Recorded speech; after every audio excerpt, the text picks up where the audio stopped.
All you can eat buffet workers, what are your horror stories?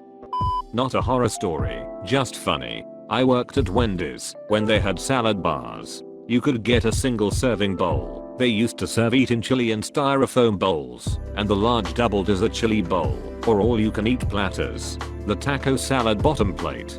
On a slow afternoon, this guy came in and got a single serving bowl. After a few minutes, our manager motioned to me and the sandwich guy to discreetly take a look at the salad he was making.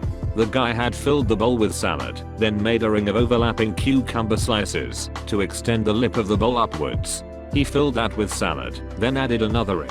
It took several minutes to build this thing, but by the time he'd finished, he had a tower of salad well over a foot tall. WTH, multiple rings of cucumber slices containing it. That salad was an engineering marvel.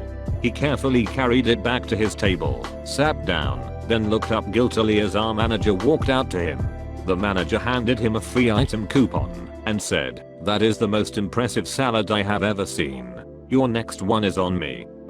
Picked up some fish and chips recently. Saw they had all you can eat on Wednesdays. So I asked what is the most that someone. 18 pieces of fish and 3 plates. She held up this huge platter of fries every single Wednesday. So he eats that exact order every week? Yes, and he goes to a different all you can eat every day of the week. He got banned from the Chinese place down the road. That's kind of sad. Obviously an eating addiction. I agree, though I wonder if anything comes from that part of the brain that feels like they're winning by feeling like they're getting their $ worth at it. I don't necessarily mean winning like games. A lot of people are taking it as a gambling comparison.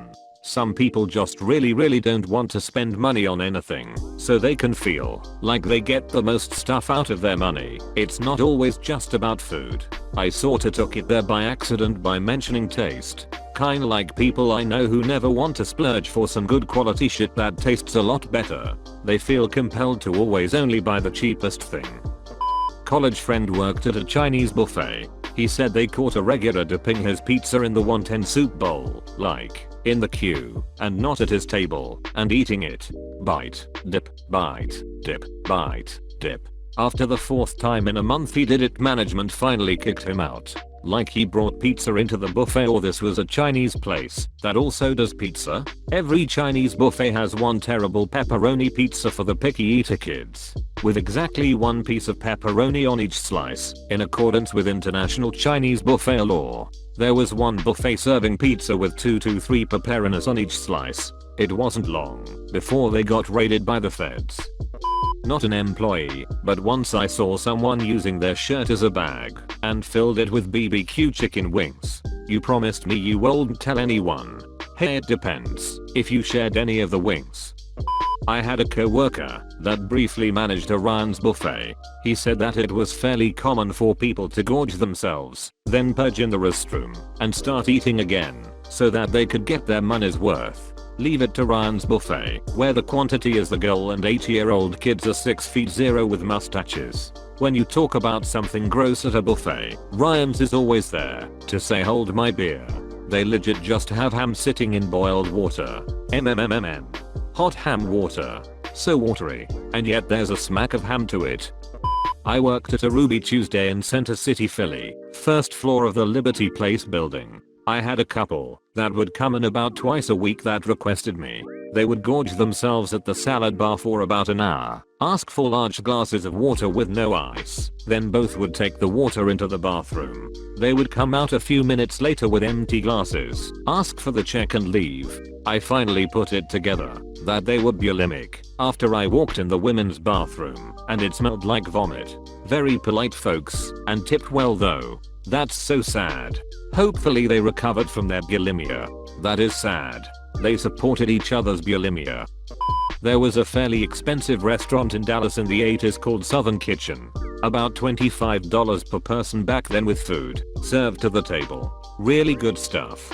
They were famous for cinnamon rolls. The owner said he'd seen many women ruin expensive purses hiding those rolls. Man, I miss that place. That's about $60 in today's dollars. For anybody who cares.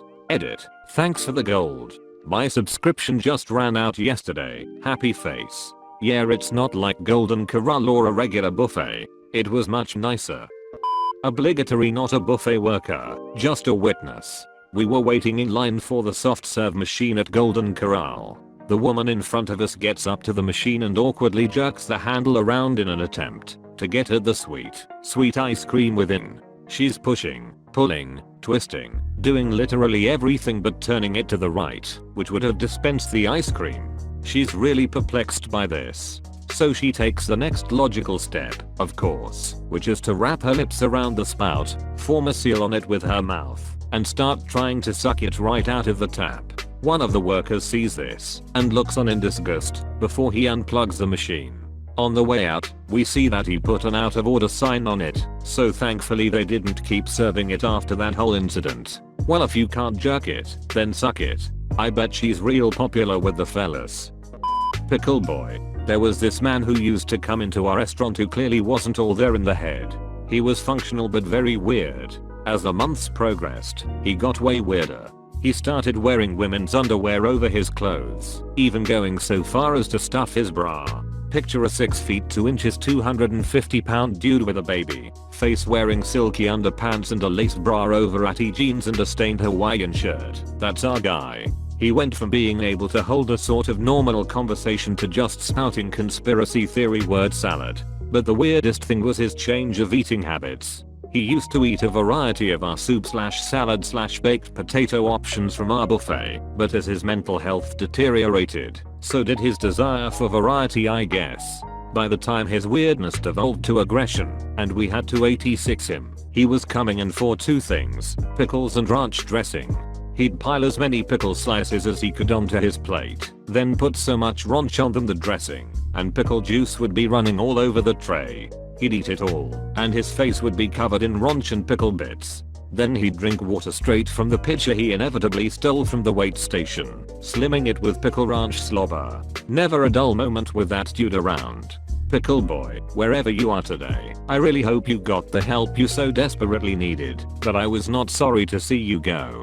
Eater. For those who are asking about the term 86, on this case it means we kicked him out permanently. Sounds like an unfortunate case where someone went off their meds and you got to witness the deterioration.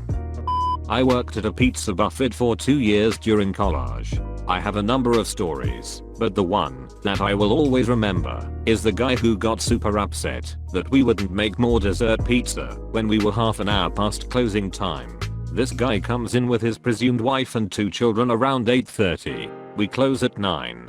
Nothing out of the ordinary happens until 9 rolls around, where it was still commonplace for people to be finishing up and eating what pizza was still left. I was doing the dishes and taking the empty dishes back from the buffet and I see this guy, arms crossed and staring at me as I take the empty dessert pizza dish. He says something to the effect of when's the next one coming out. I never got any. I let him know that we close at 9 and we can't really make anything past then because the oven gets shut off. Luckily the manager overheard this and stepped in to back me up, and I quickly scamper off to the back to continue the dishes. He seemed pissed, but it wasn't unheard of, as being a cheap pizza buffet, you don't exactly bring in the most affluent of folks. About 5 minutes later, as I'm finishing up the plates, the same manager comes barreling through the back door, out of breath. He grabs 2 of the long wooden pizza pushers and says, "Come with me." I have no idea what's going on, but I grab the pusher and follow him out the door. I learned later on that he started flipping out, throwing the register and a fish bowl. He grabbed a broom and swung that around, hitting the girl behind the counter. This bit we caught on camera as I exit from the back. This guy is screaming and ranting unintelligibly. He was just asking for a fight. He walked up to the manager, got all up in his face and kinda choke pushed him back. He came at me next, and I was really close to taking a swing at his knees or something, but the other manager had quickly gotten back up, and he resumed harassing him. After about 2 minutes of tiptoeing around a brawl, and his wife presumably screaming for him to get back in the car, he eventually gets in, and they drive off. I won't forget the glossed over look in his eyes as he came after me. Freaks me out to this day. God bless you and your household for providing video evidence.